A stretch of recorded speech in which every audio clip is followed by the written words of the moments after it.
Social justice की कुछ चीजें हम लोग पढ़ रहे थे। सामाजिक दर्शन, अब सामाजिक दर्शन हम लोग पढ़ने शुरू करेंगे। सामाजिक दर्शन को मुख्य रूप से इसे पेपर 2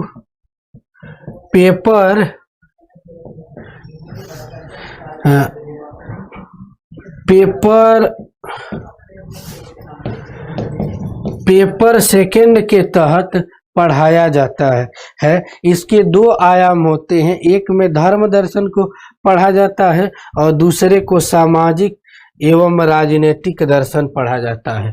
तो इसी के तहत हम लोग इन चीजों को, छोटे छोटे आयाम को समझने का प्रयास करेंगे, जानने का प्रयास करेंगे कि आखिर वो क्या क्या चीजें हैं। तो पहले तो सामाजिक दर्शन का इसको कैसे हम पढ़ेंगे ये समझें कि सामाजिक दर्शन के अंतर्गत क्या क्या पढ़ेंगे, हम क्या क्या देखेंगे। तो सामाजिक दर्शन के अंतर पहले तो परिभाषा समझेंगे कि सामाजिक दर्शन कहते किसे हैं। जैसे हम कहते हैं कि हर व्यक्ति का एक दर्शन होता है, हर संस्थान का एक दर्शन होता है। मतलब आप जो कुछ भी सोचते हैं, जो कुछ भी देखने का प्रयास करते हैं, वह एक प्रकार की फिलॉसफी है। यानी कहने का मतलब कि फिलॉसफी क्या है? फिलॉसफी इज द वे, एक तरीका है, एक नजरिया है जो हमें किसी भी विषय वस्तु को समग्रता में देखने का दृष्टिकोण प्रदान करता है। फिलॉसफी और कुछ नहीं है, बस वो एक समग्रता में किसी भी विषय वस्तु का मूल्यांकन करने का दृष्टिकोण प्रदान करता है। तो वो दृष्टिकोण क्या है, ये हम चीजों को सूक्ष्मता से समझेंगे तो जानेंगे कि वो दृष्टिकोण कौन कौन से हैं। ठीक है, अब उसी तरीके से सामाजिक दर्शन के अंतर्गत यदि हम देखें, सामाजिक दर्शन के अंतर्गत, तो सामाजिक दर्शन की कुछ विविधता है। विविधता क्या है कि समाज का क्या दर्शन होता है, समाज का दर्शन क्या है, दर्शन क्या है, हम इसको देखेंगे, समझेंगे कि समाज का दर्शन क्या है। जिस तरीके से समाज का एक दर्शन यही कहता है, आप सभी लोग इस विषय वस्तु से सहमत होंगे कि समाज का एक वास्तविक दर्शन यही कहता है कि हम सभी एक साथ रहें, अच्छे तरीके से जीवन यापन करते हुए आगे बढ़ने का प्रयास करें, देखने का प्रयास करें। तो एक सामाजिक दर्शन मतलब स्वतंत्रता, समानता, विश्व बंधुत्व, जो लोकतंत्र के आयाम हैं, उनके जो मूलभूत अवधारणाएं होती हैं जिसे संयोजित करने का प्रयास करते हैं, इन स्वरूपों को ही हम क्या कहते हैं, इनका समग्रता में विश्लेषण करना। इसके अंतर्गत समाज के कुछ आईने हैं, कुछ दर्पण हैं। जैसे न्याय, सामाजिक न्याय क्या है, सामाजिक न्याय क्या है इसका। उसके बाद समाज में नैतिकता क्या है, नैतिकता क्या है, समाज के लिए शुभ क्या है यानी सही क्या है, समाज के लिए गलत क्या है।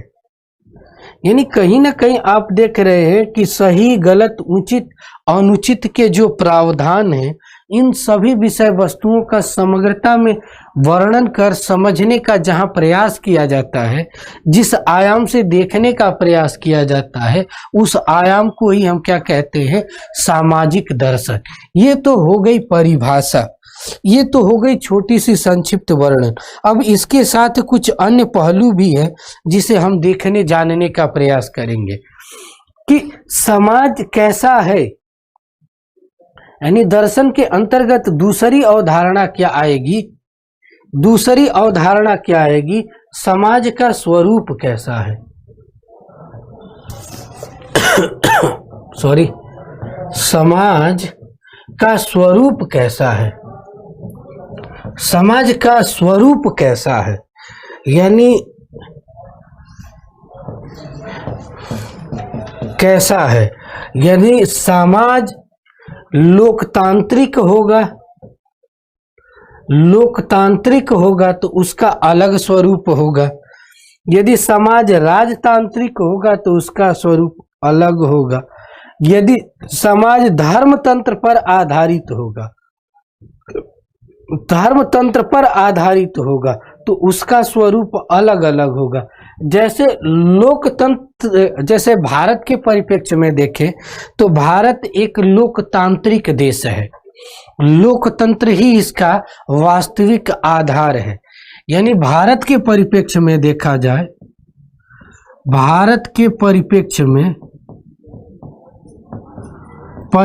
में देखा जाए तो भारत के परिप्रेक्ष्य में 3-4 चीजें बहुत अधिक आवश्यक हो जाती है।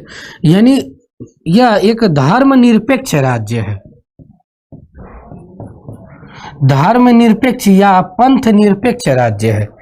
राज्य मतलब राष्ट्र है। कहने का तात्पर्य यह है कि यहाँ किसी भी धर्म विशेष को मान्यता नहीं है, ना उसे प्रमोट करने का कार्य किया जाएगा, न उसके अन्य आयाम पे कार्य किया जाएगा। हम न्यूट्रल रहकर एक उदासीन नजरिया अपनाते हुए सभी व्यक्तियों को यह स्वायत्तता प्रदान करेंगे, स्वतंत्रता प्रदान करेंगे कि वह ज़्यादा से ज़्यादा वो अपनी इच्छा अनुसार अन्य धर्मों को ग्रहण कर सकता है, अन्य धर्मों के साथ मान सकता है, जो चाहे वह कर सकता है। यह जो एक अवधारणा है सामाजिक परिप्रेक्ष्य में, जो भारतीय परिप्रेक्ष्य में, जहाँ पे स्वतंत्रता, समानता, विश्व बंधुत्व की जो भावना, अभिव्यक्ति की स्वतंत्रता हो गई, इनको नैतिक आधार पर उजागर करने का, उन्हें जोड़ने का जो आधार तय करता है, यानी नैतिकता के आधार पर, नैतिकता के आधार पर जोड़ने का जो कार्य करता है, जोड़ने का जो कार्य करता है, उसी को क्या हम कहते हैं? नैतिकता के आधार पर जो जोड़ने का कार्य करता है, भारत में उसी आयाम को समझना, उसी आयाम को समझना सामाजिक दर्शन का वास्तविक कार्य है। कहने का तात्पर्य यही है कि एक ऐसा दृष्टिकोण दे दिया जाए, एक ऐसा दृष्टिकोण मिले जिससे हम किसी भी विषय वस्तु के सभी आयाम को, समाज के सभी आयाम को देख सकते हैं। यानी कहने का मतलब कि जब समाज के सभी आयाम को देखना है, समाज के सभी आयाम को देखना है, यानी हम समाज के स्वरूप को समझेंगे। जब तक हम समाज के स्वरूप को नहीं समझेंगे तब तक हम नहीं कर सकते हैं। और भारत में जो सामाजिक स्वरूप है बड़ा जटिल है। जटिल इसलिए दिखता है कि यहाँ पर अनेक धर्म हैं, जाति के लोग रहने वाले हैं, मान्यता के लोग रहने वाले हैं, और हर धर्म की अलग अपनी आइडेंटिटी होती है। हर धर्म, हर जाति की अपनी आइडेंटिटी है। अभी लगभग भारत में करीबन 5000 से ऊपर छोटी बड़ी जनजातियां हैं। और आपको जान के आश्चर्य होगा कि पूर्वोत्तर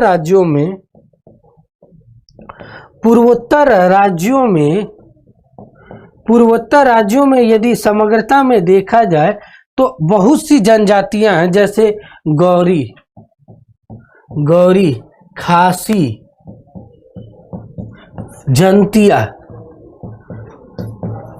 ये ऐसी जनजातियां हैं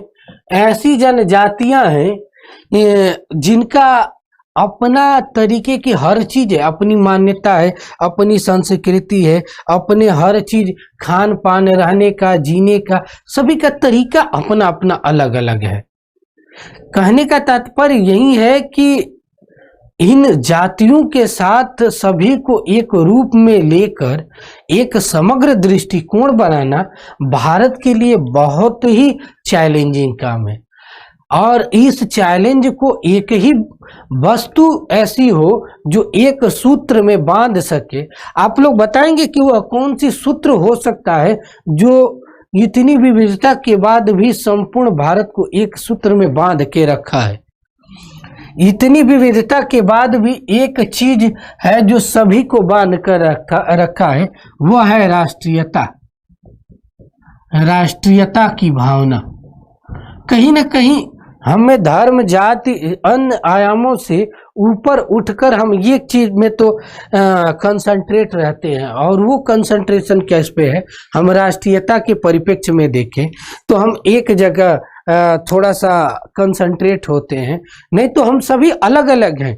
यदि ग्राउंड लेवल पर देखा जाए तो ग्राउंड लेवल पर इतनी विविधता हमें आपको देखने को मिलेगी, ठीक है, कि आप यदि एक गांव है, एक और बी गांव है, ठीक है, तो इतनी विविधता, इतनी अंतर देखने को मिलेगी कि यदि ए गांव का आदमी है और ये बी गांव का व्यक्ति आदमी है तो ये अपनी आइडेंटिटी को उजागर करेगा कि हम तो इस फलाने गांव के हैं, और ये बी गांव का है तो ये अपने गांव को सर ऊपर मानकर आइडेंटिटी करेगा। वहां तो छोड़िए, उससे भी नीचे यदि घर परिवार तक भी हमारी विविधता दिखती है कि हम इस घर से हैं, हम इस वंशज के लोग देखते हैं। सूक्ष्मता में देखा जाए तो सामाजिक आयाम का इतना विविधता, इतना सूक्ष्मता से जो विविधता फैली हुई है भारत में, वह कहीं विश्व में नहीं दिखाई पड़ती है। इसके बावजूद भी एक ही ऐसी चीज है कि जहां एकता दिखाई पड़ती है। इसके अलग आला, इसके बड़ा रूप देखें, यदि इसको एक फिगर से सामाजिक दर्शन की विविधता को देखें तो यह हो जाएगा व्यक्ति यानी मैन के आधार पर, व्यक्ति के आधार पर, दूसरा हो जाएगा गांव के आधार पर सामाजिक विविधता का रूप, तीसरा हो जाएगा जिले के आधार पर विविधता, उसके बाद राज्य के स्टेट के आधार पर विविधता, उसके बाद आती है हमारी विविधता नेशन के आधार पर। यानी कहने का मतलब है कि जो हमारी विविधताओं का स्वरूप है वह एकदम सूक्ष्मता लेवल पे है, हर जगह पर यह दिखाई पड़ता है। हमारी आवश्यकता क्या है कि इन सारी विषय वस्तुओं को एक रूपता लाया जाए, एक ऐसी आइडेंटिटी लाया जाए, एक ऐसी विचारधारा लाया जाए जो सामाजिक आधार पर हर आयाम को एक सूत्र में जोड़ा जा सके। इनका समग्रता में अध्ययन करना, जानने का प्रयास करना, समझना ही वास्तविक सामाजिक दर्शन का उद्देश्य है। अब देखिए, सामाजिक स्तर, ये विविधता है कि हम गांव के स्तर पर, व्यक्ति के स्तर पर विविधता देखने को हमें मिलती है।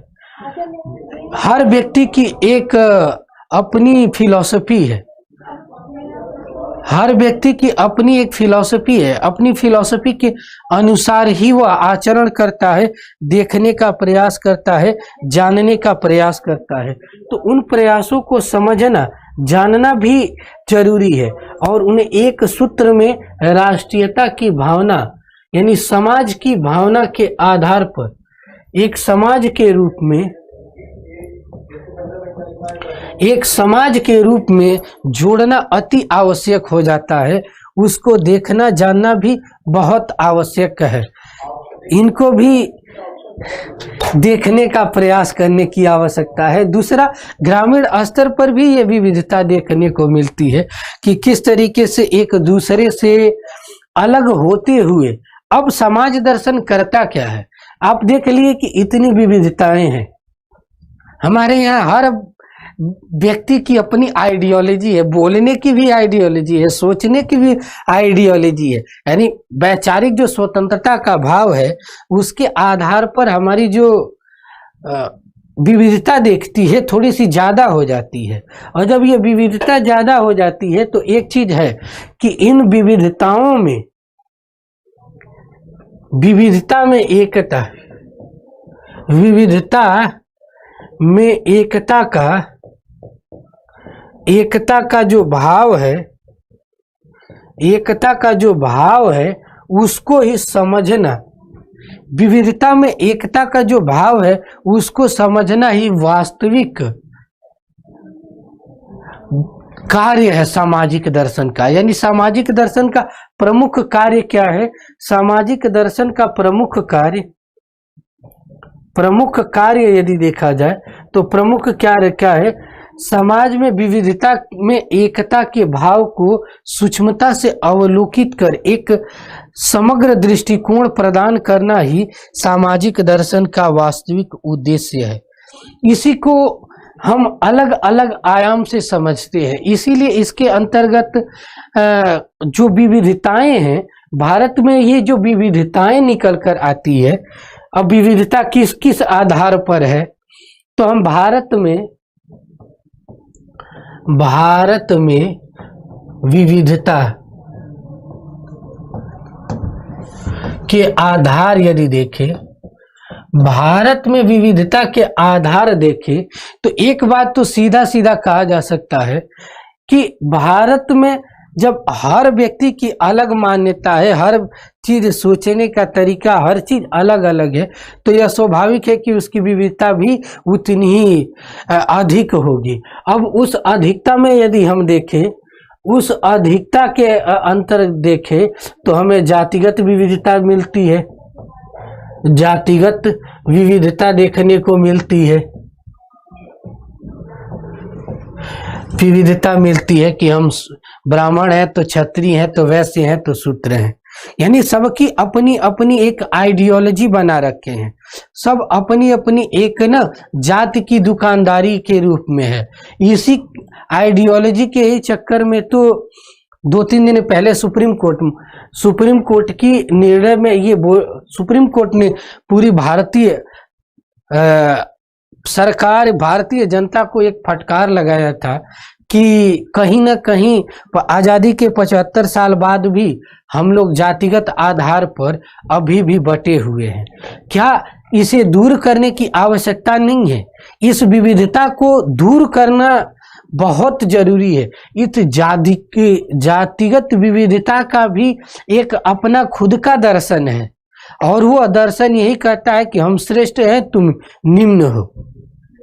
जातिगत विविधता का दर्शन यही दिखाता है कि ऊंच नीच की जो खाई बनी है वह समाज के लिए बहुत ही घातक है, उसे हमें दूर करने की आवश्यकता है। जब तक हम इसे दूर नहीं करेंगे हम एक रूपता नहीं ला सकते हैं। यदि सामाजिक दर्शन के अंदर जातिगत, आपको सिलेबस में ये पढ़ना भी है, जातिगत विविधता में, जहां डॉक्टर अंबेडकर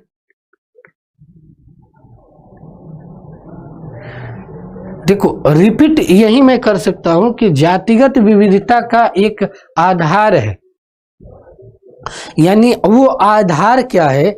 इस विविधता का जो आधार है, इस विविधता का आधार है ऊंच नीच, ऊंच नीच या ऊंच नीच ही है।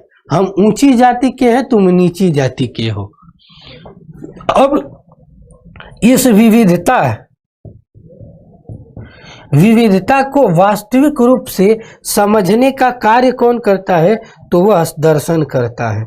अब इस दर्शन का ही कार्य है कि ऊंच नीच की जो विविधताएं बनी है उसको हम कैसे समाप्त करें, कैसे एक रूपता लाएं। ठीक है, कैसे एक रूपता लाए? तो एक रूपता लाने का कार्य ही होगा कि हमें एक कोशिश ऐसी करनी चाहिए, ये जातिगत विविधता की जो आइडेंटिटी बन रही है उसे हटाया जाए। उसमें ये भाव न हो कि ये अमीर है, ये गरीब है।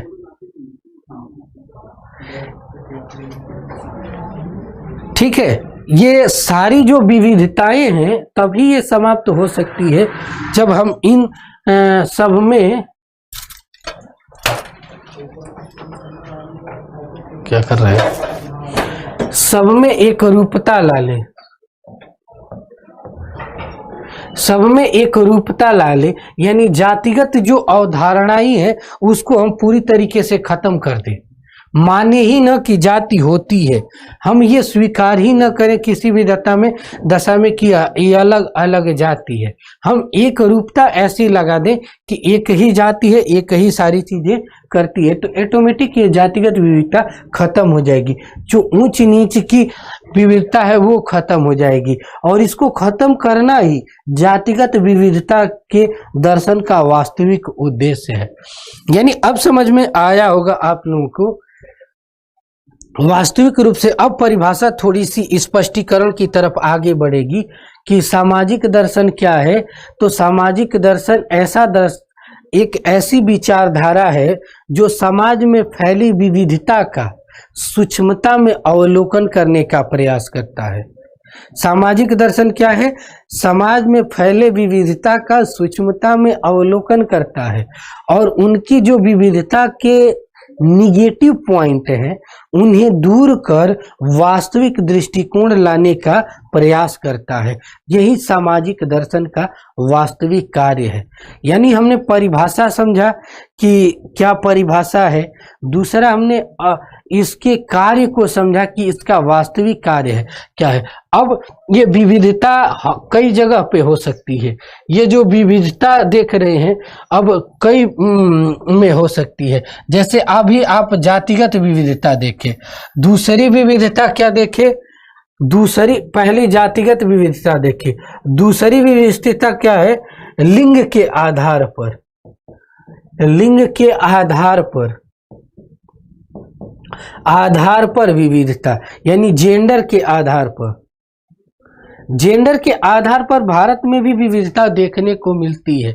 यानी मेल फीमेल के आधार पर, मेल और फीमेल के आधार पर, यह भारत की जो एक अलग खूबसूरती भी है और अवगुणता भी है, कमी भी हम कह सकते हैं कि एक तरफ तो औरत को देवी का दर्जा देता है, भारत की ये अच्छाई भी कह सकते हैं और कमी भी कह सकते हैं कि जेंडर डिस्क्रिमिनेशन का भाव इतना व्याप्त है कि एक तरफ महिला को देवी का दर्जा देता है, एक तरफ तो देवी का दर्जा देता है, दूसरी तरफ उसे हमेशा पर्दे में रखना चाहता है, एक तरफ पूजता भी है और दूसरी तरफ उसे कमजोर बनाता है।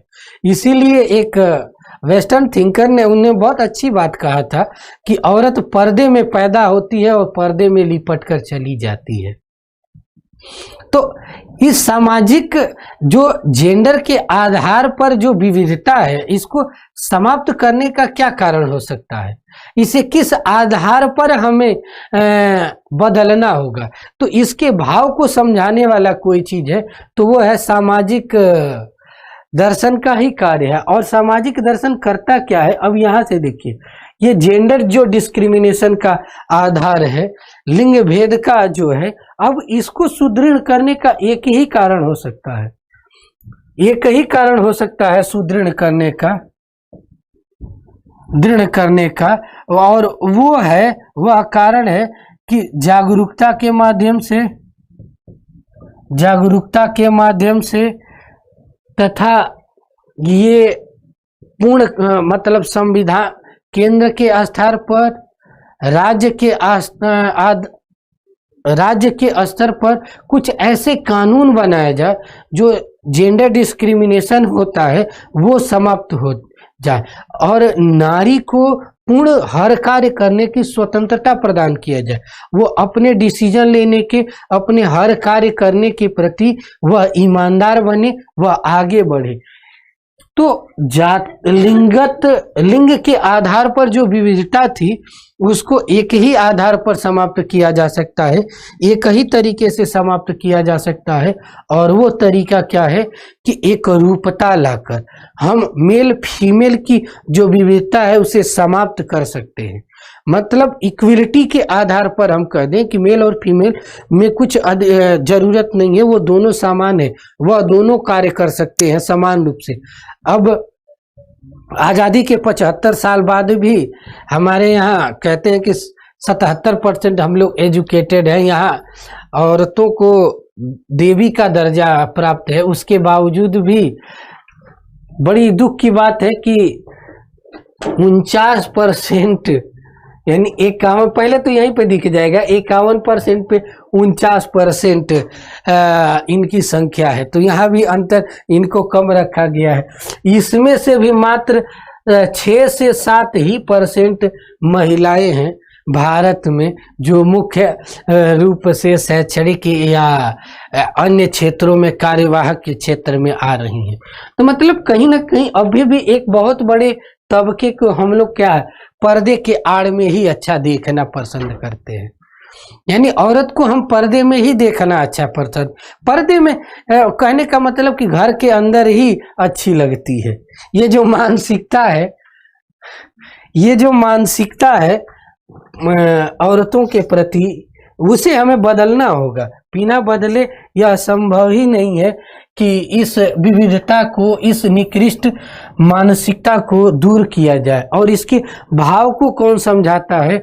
जेंडर डिस्क्रिमिनेशन की इस भाव को समझने का कौन कार्य करने का स्वरूप देता है? तो वो है फिलॉसफी, सोशल सामाजिक दर्शन ही दिखाता है। और यहाँ पे सामाजिक दर्शन में क्या है? समरूपता का, समानता का जो भाव है, जो समानता का भाव है, समानता का जो भाव है, समानता का जो भाव है समग्रता में, वही इस लिंग भेद के भाव को समाप्त कर सकता है। अन्यथा यह संभव ही नहीं है कि इस लिंग भेद की चीजों को समाप्त किया जा सके। जागरूक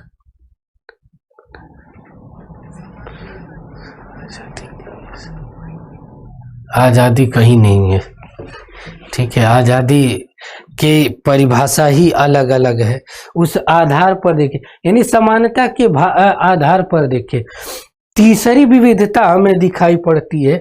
यदि तीसरी विविधता भारत में देखने को मिले, सामाजिक दर्शन के अंतर्गत तीसरी विशेषता विविधता देखा जाए, तो तीसरी विशेषता यह दिखाई पड़ती है धर्म के आधार पर। धर्म के आधार पर, धर्म के आधार पर भी विविधता देखने को मिलती है। और धर्म के आधार पर कैसी विविधता देखने को मिलती है, हम यहाँ पर देखेंगे। यानी हिंदू, मुस्लिम, सिख, ईसाई, ये सभी के सभी की अपनी धार्मिक विचारधारा, धार्मिक आइडियोलॉजी है, धार्मिक स्वरूप है। और उन स्वरूपों के आधार पर उन्हें बदलना, उन्हें आगे बढ़ने का प्रयास करना, उसे अलग आयाम में समझने का प्रयास करना क्या होता है? वो धार्मिक विविधता को दिखलाता है कि हिंदू धर्म की अपनी अलग मान्यता है, वह उसी अनुसार अपने हर कार्य को करेगा। दूसरा, मुस्लिम धर्म की एक अपनी आइडियोलॉजी है, उसी के अनुसार वह अपना जीवन यापन करेगा और अन्य कार्य करेगा, ठीक है। उसके बाद तीसरा आता है सिख, उसकी अपनी अवधारणा है। उसके बाद ईसाई है, उसके नीचे बौद्ध भी है, जैन भी है, उसके बाद पारसी भी है। लगभग इतनी ही प्रकार की चीजें धार्मिक अल्पसंख्यक बहुसंख्यक के आधार पर दिखाई पड़ती है। सभी का अपनी क्रियाकलाप है, सभी की मान्यताएं हैं, सभी अपने अनुसार जीवन जीते हैं। हिंदू धर्म के देवी देवता के मूर्ति पूजा का समर्थक है, तो वहीं इस्लाम धर्म अल्लाह को मानने के कारण वह मूर्ति पूजा का विरोधी है।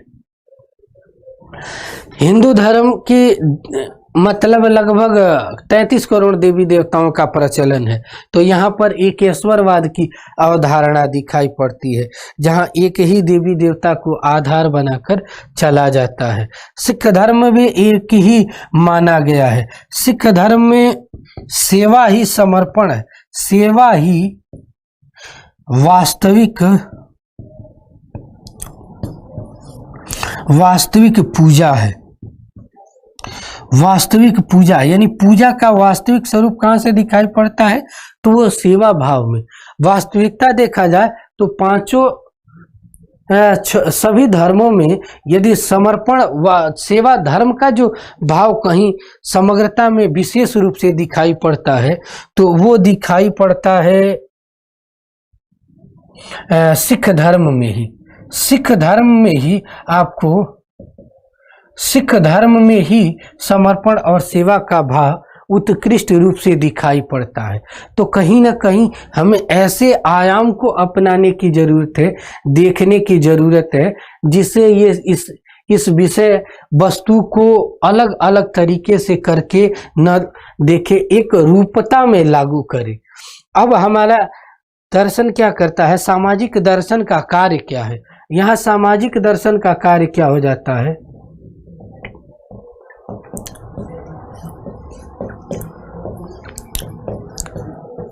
सामाजिक दर्शन का कार्य क्या हो जाता है कि आप ज्यादा से ज्यादा मानवीय धर्म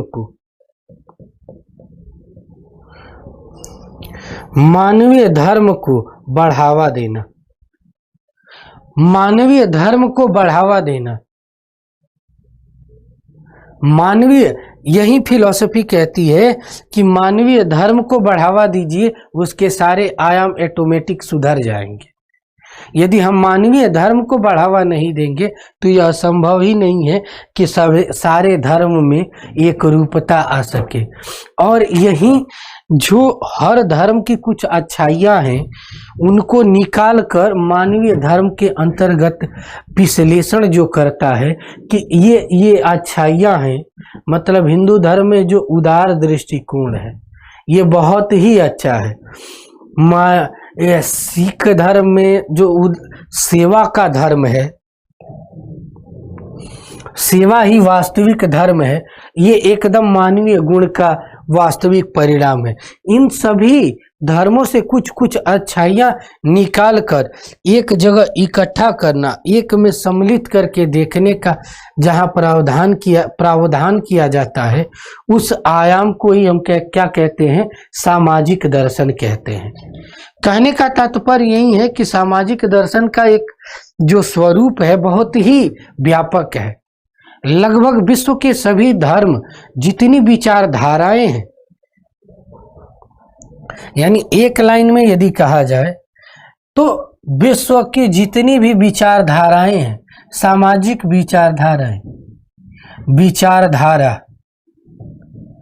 विचारधारा का समग्रता में विश्लेषण करना,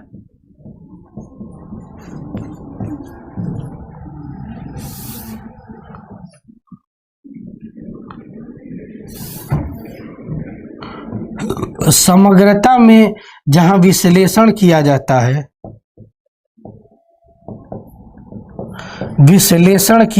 है, उसी परिवेश को ही हम क्या कहते हैं? उसी परिवेश, उसी दर्शन को विश्लेषण करने का कार्य ही सामाजिक दर्शन का माना जाता है। यानी समाज दर्शन का कार्य क्या है? समाज के से संबंधित सभी प्रकार की विचारधारा का समग्रता में सूक्ष्मता से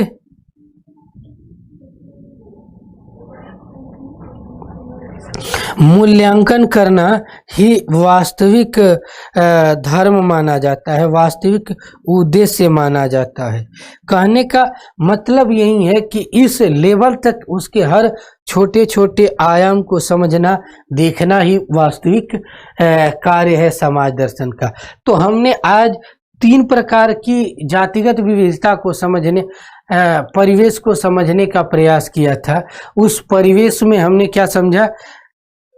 उस परिवेश में यदि हम देखें तो पहला जाति के आधार पर,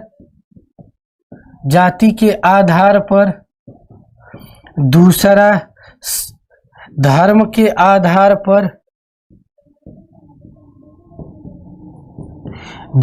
आधार पर, हम विविधता को, जो इसकी मूल आइडियोलॉजी है उसको हम समझने का प्रयास किए कि आखिर वह कौन कौन सी आइडियोलॉजी है जिसके आधार पर इन सबको पूर्ण रूप से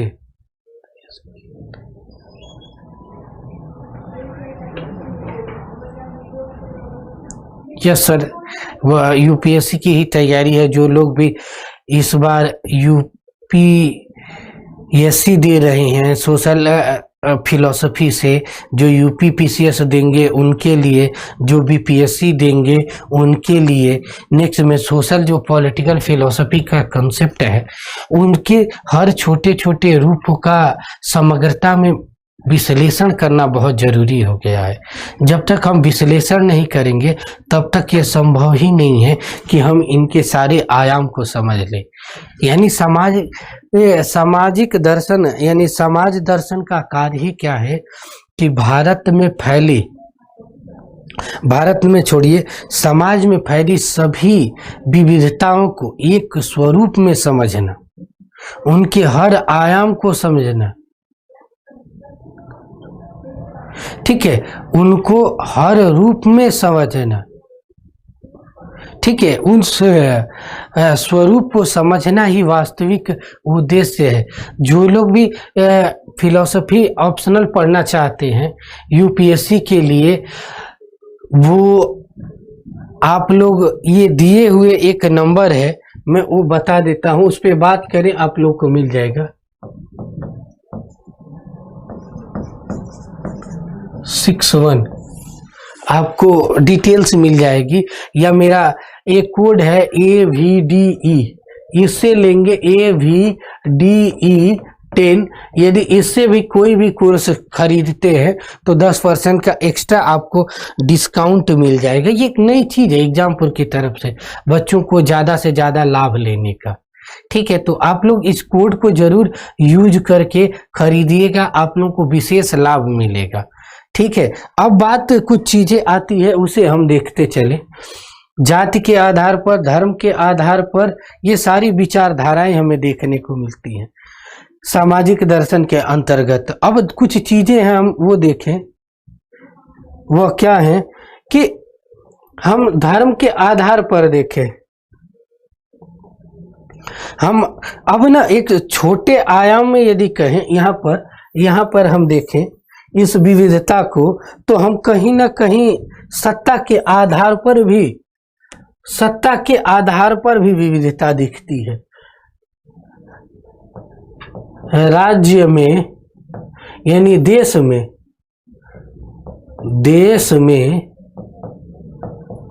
सत्ता के आधार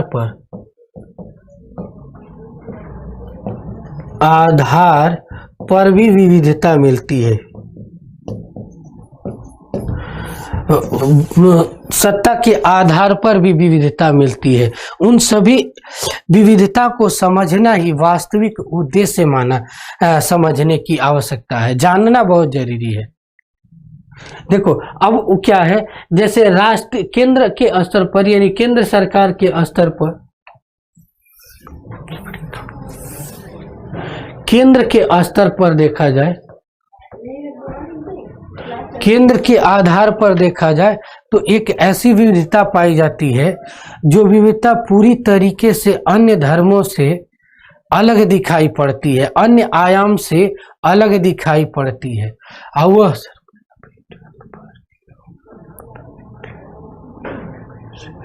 हाँ कर सकते हैं, राधा कृष्णन, वाह नाम कितना अच्छा है, राधा कृष्णन हमारे द्वितीय राष्ट्रपति, ठीक है, एक उच्च कोटि के विद्वान, एक उच्च कोटि के दार्शनिक फिलोसोफर। उनकी फिलोसफी एक बहुत उत्कृष्ट ले जाती है, और शिक्षा के दर्शन में जो उनका दृष्टिकोण था, अप्रोच था, बहुत ही उच्च लेवल का था। उसके हर भाव को समझना जानना बहुत जरूरी है, क्योंकि जब तक हम उन आयामों को नहीं समझेंगे तब तक यह संभव ही नहीं है।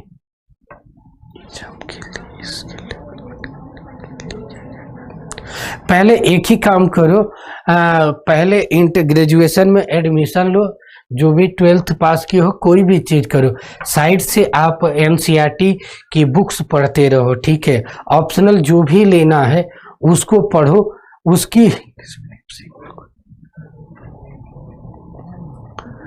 इंग्लिश मीडियम, देखो मीडियम से भी कोई वो विशेष अंतर नहीं आपको पड़ता है, ठीक है। तो आप उन चीजों को देखिए और उसे करने का प्रयास भी करिए, ठीक है। तो इन सारे आयाम को जरूर, और जो लोग भी आपके परिवार में, घर में एग्जामपुर के ऑफिशियल ऐप्स से कोई भी कोर्स खरीदते हैं तो उनसे एक रिक्वेस्ट है कि एक्स्ट्रा यदि 10% डिस्काउंट लेना चाहते हैं, फायदा करवा दे कि सबका फायदा हो, तो वह AVDE 10 यह कोड का यूज करे, यह कूपन के रूप में है, इसका आप करते हैं तो 10% एक्स्ट्रा डिस्काउंट। यदि 6,000 का कोर्स है कोई तो 10% घटा लो, यानी 600 रुपया आपको अलग फायदा हो जाएगा। ठीक है, यदि 14,000 का कोई कोर्स है यानी 1400 रुपया ऑटोमेटिक फायदा हो जाएगा। तो ये सारी चीजें आप इसका लाभ ले सकते हैं। कहने का तात्पर्य यही है कि आपको कोशिश करनी होगी पढ़ने की, और जो भी आपका सब्जेक्ट हो फिलॉसफी से या कोई भी, तो शुरू से प्लीज आंसर देखो, मैं आंसर ही बता रहा हूँ। हिंदी मीडियम चाहे इंग्लिश मीडियम, जिस मीडियम से आप पढ़े उसकी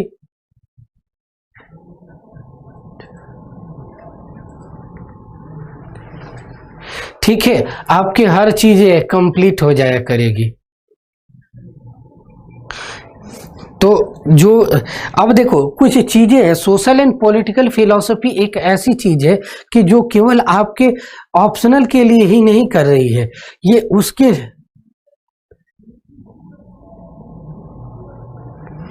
लगा